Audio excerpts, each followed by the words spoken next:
Everyone, welcome to my YouTube channel. दोस्तों, आज हम एक नया केस स्टडी लेकर आए हैं। आज हमारे पास एक मोबाइल आया हुआ है। ये Redmi 8A, देखिए ये Redmi 8A सेट है। ये सेट ऑन है और इसमें जो आज फॉल्ट है, प्रॉब्लम है, वो नेटवर्क की है। इस वीडियो के माध्यम से हम समझेंगे कि नेटवर्क कैसे रिपेयर किया जाता है। मोबाइल में सिम लगा हुआ है। देखिए ये मोबाइल में एयरटेल की सिम पड़ी हुई है, ठीक है ना, और इसमें कोई नेटवर्क शो नहीं हो रहा है। दोस्तों, नेटवर्क के फॉल्ट को कैसे डायग्नोस करना है, इसके कुछ स्टेप्स हैं जिनको हम फॉलो करके आसानी से पता कर सकते हैं कि फॉल्ट कहाँ है। तो देखिए इसमें नेटवर्क है नहीं। अब हम चलते हैं। सबसे पहले वही IMEI चेक करेंगे। स्टार हैज 06 हैज, ये देखिए इसमें IMEI है। मैंने चेक किया, IMEI बिल्कुल ओके है, कोई दिक्कत नहीं है इसमें। और मोबाइल सिम भी पकड़े हुए है, ऐसा नहीं है कि इंसर्ट सिम है। सिम इसमें शो हो रहा है। तो हमने चेक किया, IMEI इसका ओके है, सिम में मोबाइल पकड़े हुए है। अब हम दूसरा स्टेप इसमें लेते हैं, इसका बेसबैंड चेक करेंगे कि इसका बेसबैंड ओके है या नहीं। दोस्तों, यदि आप स्कीमेटिक के थ्रू मोबाइल की रिपेयरिंग करना चाहते हैं तो चैनल को सब्सक्राइब करें, लाइक करें, शेयर करें, अपने दोस्तों को बताएं। मैं आपको मोबाइल रिपेयरिंग स्कीमेटिक के थ्रू सिखाऊंगा। एक बार हम फिर से चेक करते हैं IMEI को। IMEI बिल्कुल ओके है, IMEI में कोई दिक्कत नहीं है, ठीक है। और अब हम जो है बेसबैंड चेक करते हैं। दूसरा स्टेप लेते हैं, सेटिंग में जाएंगे। सेटिंग में जाके अबाउट फोन में जाएंगे और यहाँ पर ऑल स्पेस पर हम जाकर चेक करते हैं। तो यहाँ देखिए हमारा बेसबैंड शो हो रहा है। बेसबैंड देखिए शो हो रहा है, कुछ नंबर हैं आपको दिख रहे होंगे इसमें, यानी बेसबैंड हमारा ओके है। यानी हमने देखा हमारा IMEI सेट में ओके और बेसबैंड सेट में ओके। दोस्तों, बेसबैंड अगर अननोन होता है तब भी नेटवर्क से रिलेटेड इशू आते हैं और मोबाइल में नेटवर्क नहीं आता है। हमने देखा कि ये दो IMEI और बेसबैंड ओके होने के बाद भी नेटवर्क नहीं आ रहा है, तो हमको पता होना चाहिए कि इसके अलावा और क्या होता है जो नेटवर्क के लिए जिम्मेदार होता है। दोस्तों, मैंने इसको दो चीज़ों में डिवाइड किया है, मैं आपको बताता हूं इसके बारे में। नेटवर्क को मैंने दो भागों में डिवाइड किया है, एक डिजिटल सर्किट और एक एनालॉग सर्किट। डिजिटल सर्किट क्या होता है, एनालॉग सर्किट क्या होता है, इसके लिए मैं आपको एक सेपरेट वीडियो बना के दूंगा। उसमें आप जो है समझ पाएंगे कि एनालॉग और डिजिटल सर्किट क्या होता है। और यदि आपके सेट में IMEI ओके है, बेसबैंड ओके है, एनालॉग और डिजिटल सर्किट ओके है, तो पक्का आपके सेट में नेटवर्क आएगा ही आएगा। दोस्तों, IMEI और बेसबैंड ओके होने के बाद अब बारी आती है डिजिटल सर्किट और एनालॉग सर्किट को चेक करने की, ये सही है या नहीं। चलिए इसको हम चेक करते हैं। कोड पंच करते हैं, स्टार है 4636 हैज स्टार। ये देखिए ये आया फोन इन्फो आई है। फोन इन्फो में हम चेक करते हैं, ये देखते हैं रेडियो ऑफ। फोन इन्फो में सबसे नीचे जो आ रहा है वो रेडियो ऑफ आ रहा है। दोस्तों, इस सेट में हमने देखा IMEI ओके, बेसबैंड ओके। लेकिन जब हमने कोड पंच किया और उसके बाद देखा रेडियो इसमें ऑफ आ रहा है। रेडियो ऑफ आने का मतलब हमारे मोबाइल में डिजिटल सर्किट फॉल्टी है। दोस्तों, अगर हमारा मोबाइल कोड नहीं लेता है तो उसके लिए हम नेटवर्क सेक्शन में जाकर बैंड को सिलेक्ट करते हैं। अगर हमारा बैंड सेलेक्ट नहीं होता है तो हमारे मोबाइल में डिजिटल सर्किट का फॉल्ट होता है। डिजिटल सर्किट में 2GPA, 4GPA, APT, CPU कुछ भी फॉल्टी हो सकता है। VIO 1.8 की लाइन फॉल्टी हो सकती है या ओपन हो सकती है, शॉर्ट हो सकती है। RFID डाटा, RFID क्लॉक की लाइन ओपन या शॉर्ट हो सकती है। एक बार फिर देखिए, मैंने कोड डाला और कोड डालने के बाद फिर एक बार चेक करते हैं, रेडियो ऑफ आ रहा है। रेडियो का जो स्टेटस है वो ऑफ है और रेडियो अगर हमारे मोबाइल में ऑफ आ रहा है जिसका मतलब डिजिटल सर्किट फॉल्टी है। तो जैसे मैं आपको बता रहा था कि कौन कौन जिम्मेवार होता है डिजिटल फॉल्ट के लिए, तो RFID डाटा, RFID क्लॉक की लाइनें जिम्मेवार होती हैं। ये ओपन या शॉर्ट हो सकती हैं। 2GPA, 4GPA, APTIC, CPU कुछ भी, इन सभी आईसी में ये सारी चीजें फॉल्टी हो सकती हैं। दोस्तों, हमने साइट को डिसेंबल किया है। ये है हमारा 2GPA। देखिए, डिसेंबल करने के बाद मैं आपको थोड़ा सा दिखाता हूँ बोर्ड में। ये देखिए, ये 4GPA लगा हुआ है यहाँ पर, ये APTIC लगी हुई है यहाँ पर, और ये हमारा 2GPA लगा हुआ है।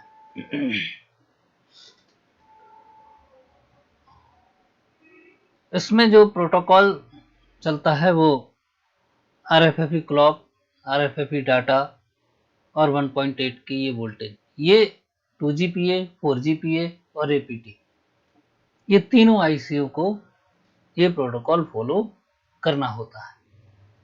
इसमें से किसी भी आईसी को, चाहे 2GPA हो, चाहे 4GPA हो और चाहे APT हो, डाटा क्लॉक और 1.8 की वोल्टेज, अगर इसमें कुछ भी मिसिंग है या तो हमारा रेडियो ऑफ आएगा ही आएगा। ये देखिए, ये 4GPA और 4GA के साइड में APTIC लगी हुई है और ये हमारा माइक्रोस्कोप में 2GPA दिखाई दे रहा है। अब हम थोड़ा थ्योरिकल समझते हैं। 2GPA को मैंने कॉपी किया और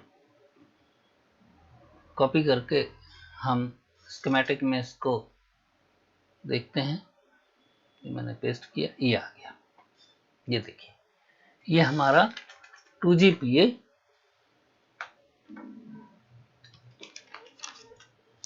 यहां पर आपको शो हो गया।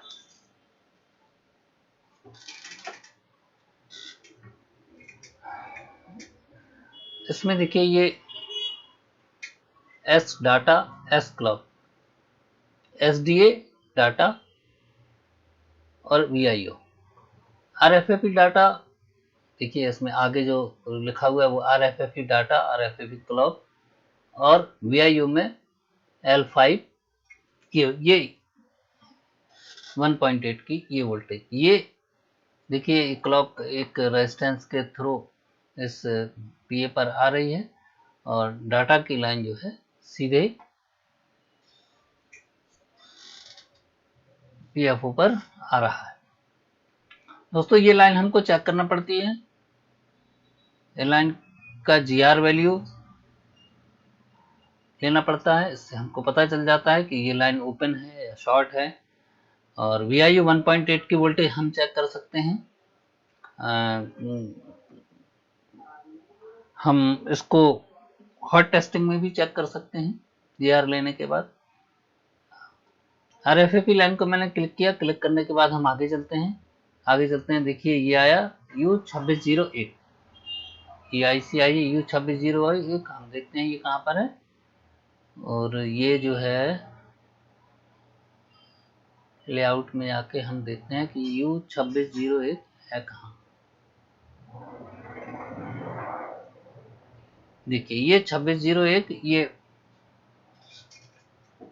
ये 2601 माइक्रोस्कोप के कैमरे में थोड़ा सा छुप गया है। ये 4GPA है।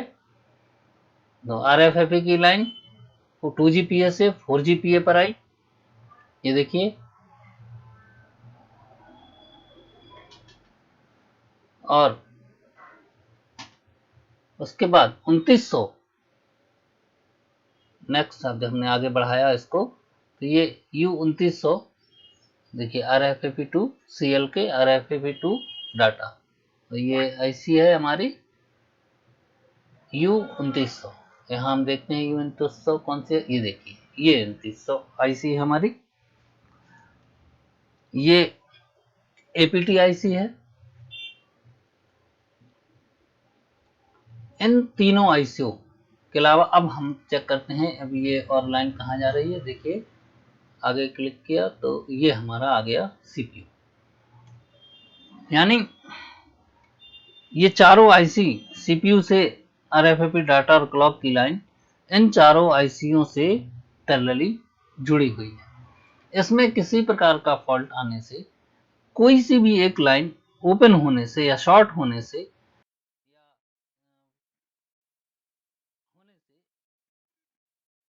डिजिटल सर्किट का फॉल्ट निकलकर सामने आएगा। अगर CPU 4GPA से कम्युनिकेट नहीं कर पाएगा तब भी रेडियो ऑफ आएगा।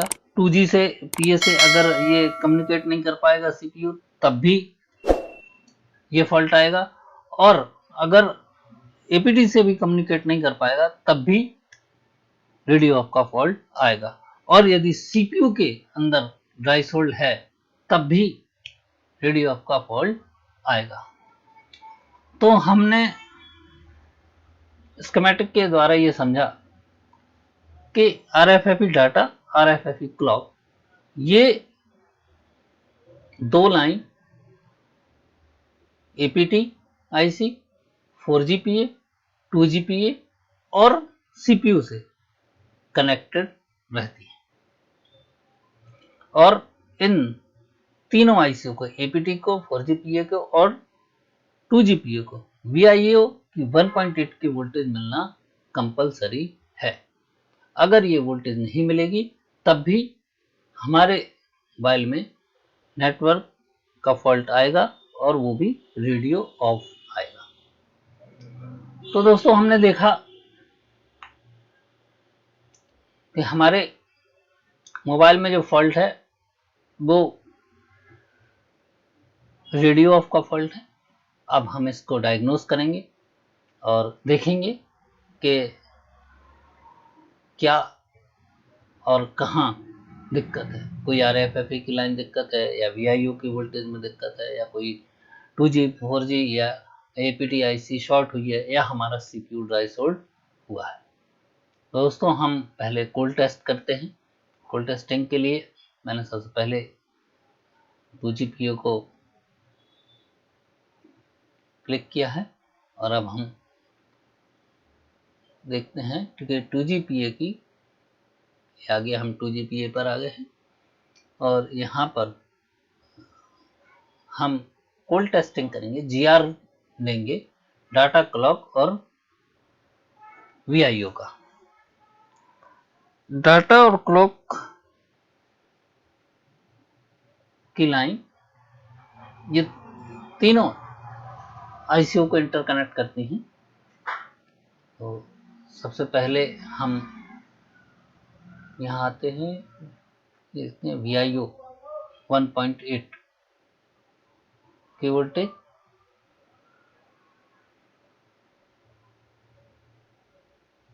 को चेक करते हैं। इसमें कैप लगा हुआ, उस कैप पर हम GR को लेंगे और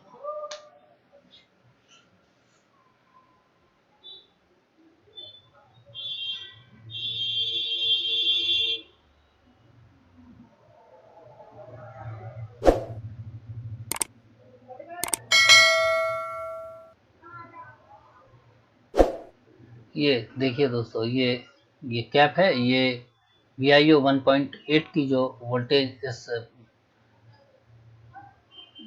2GPU को मिलना है,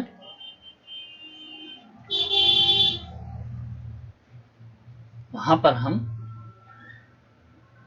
GR चेक करेंगे, हमें GR मिल रहा है या नहीं मिल रहा है।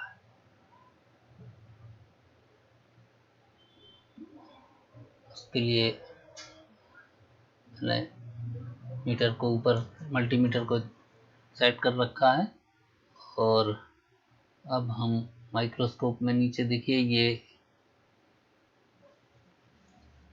कैप दिखाई दे रहा है आपको। इस कैप पर हम GR चेक करेंगे।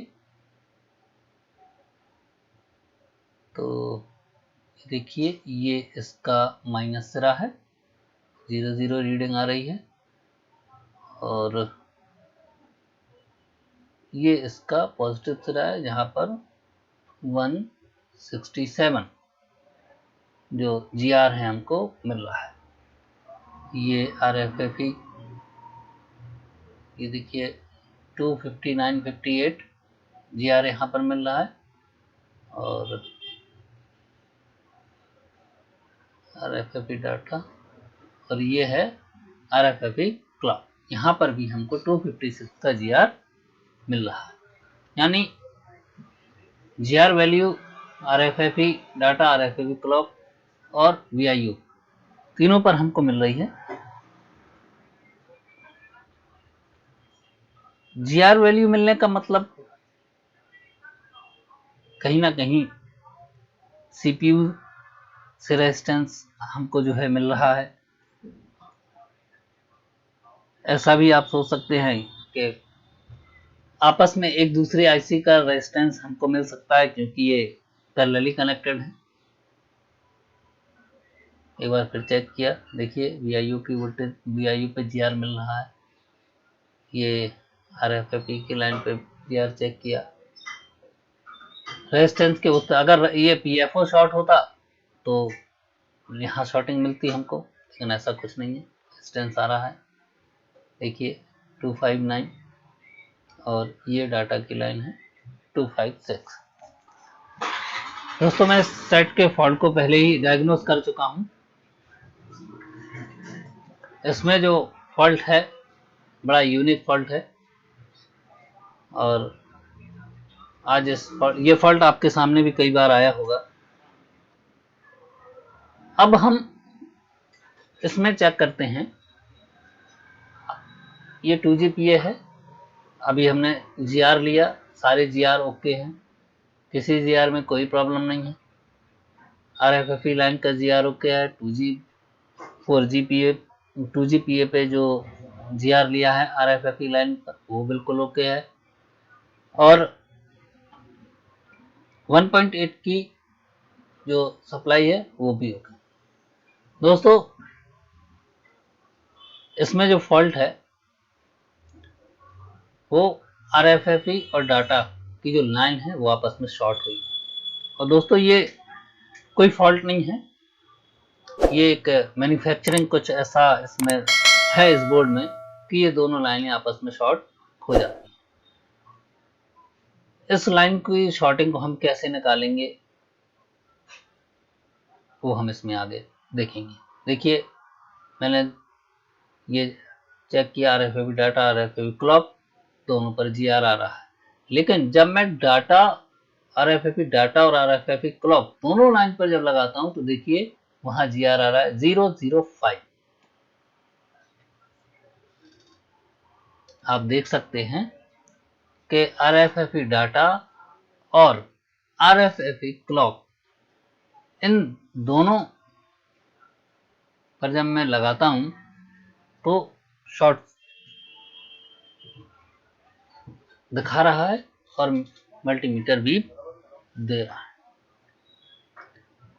दोस्तों, इन दोनों लाइनों में शॉर्ट होने का मतलब, ये लाइन 2GPA से भी शॉर्ट हो सकती है, 4GPA से भी शॉर्ट हो सकती है, और APTIC से भी शॉर्ट हो सकती है, CPU से भी ये लाइन शॉर्ट हो सकती है। लेकिन ये Redmi का 8A सेट है, इसमें ये फॉल्ट कहीं से नहीं आता है। इसमें एक ट्रिक है, वो ट्रिक मैं आपको बताऊंगा और ये फॉल्ट अपने आप दूर हो जाएगा। ना इसमें 2GPA खराब है, ना 4GPA खराब है, ना APTIC खराब है और ना CPU खराब है। ऐसे भी कई बार फॉल्ट आते हैं दोस्तों, उनको उसमें हम परेशान होते हैं। कई बार हम लोग PA बदल देते हैं, CPU रिवॉल्व कर लेते हैं, लेकिन उसके बाद भी ये फॉल्ट दूर नहीं होते। तो दोस्तों फॉल्ट हमको इसमें मिला, VIO की लाइन ओके है। जब हमने RFFE डाटा और RFFE क्लॉक लाइन का GR लिया तो GR बिल्कुल ओके था, लेकिन जब हमने RFFE डाटा और क्लॉक की लाइन का GR लिया तो वो शॉर्ट आ रहा था। देखिए एक बार फिर आपको चेक करके दिखाता हूं, ये शॉर्ट आ रहा है। RFFE डाटा और RFFE लाइन आपस में ही शॉर्ट हो गई है। इस वजह से हमारा CPU 2GPA, 4GPA और APTIC से कम्युनिकेशन नहीं कर पा रहा है और हमारे मोबाइल का रेडियो ऑफ आ रहा है। अब देखिए हम क्या करते हैं, डीसी मशीन को हम सेट करते हैं। इस पे हम 1.3, 1.4 की वोल्टेज इंजेक्ट करेंगे। देखिए मैंने मशीन को, अपनी डीसी मशीन को मैंने सेट कर लिया है।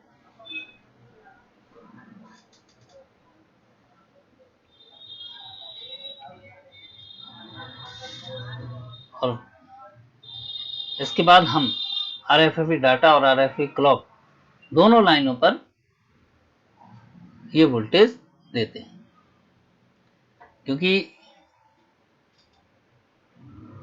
शॉर्टिंग है तो ये शॉर्टिंग को हम हटाएंगे। देखिए मैंने वोल्टेज 1.3 दे रखा है। अब मैंने प्रोब लगाई है और ये देखिए मैंने वोल्टेज इंजेक्ट कर दिया। 1.3 का वोल्टेज मैंने जो है RFFE डाटा और RFFE क्लॉक की लाइन को दिया है। अब हम इसमें फिर से चेक करते हैं इस लाइन का GR। तो देखिए यहां GR हो गया है 314 और यहां पर 261। अभी पहले आपने देखा था यहां पर GR सेम था, RFFE डाटा RFFE क्लॉक दोनों पर सेम था, लेकिन और अब देखिए यहां पर हो गया 1152। अब RFFE डाटा और क्लॉक दोनों पर जो GR है वो बढ़ गया है, उसका बीच का रेजिस्टेंस बढ़ गया है, यानी कि हमारा फॉल्ट सही हो गया है। जो RFFE डाटा और क्लॉक के बीच में जो शॉर्टिंग थी वो खत्म हो चुकी है। तो ये देखिए एक बार मैं आपको चेक करके दिखा देता हूं, कोई शॉर्टिंग नहीं है इस बीच में। और अब हम फॉल्ट को लगभग दूर कर चुके हैं। देखिए दोस्तों अगर इसके बाद भी ये फॉल्ट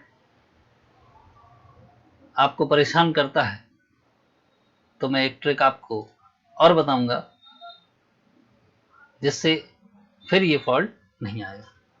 तो चलिए हम बोर्ड को असेंबल करते हैं।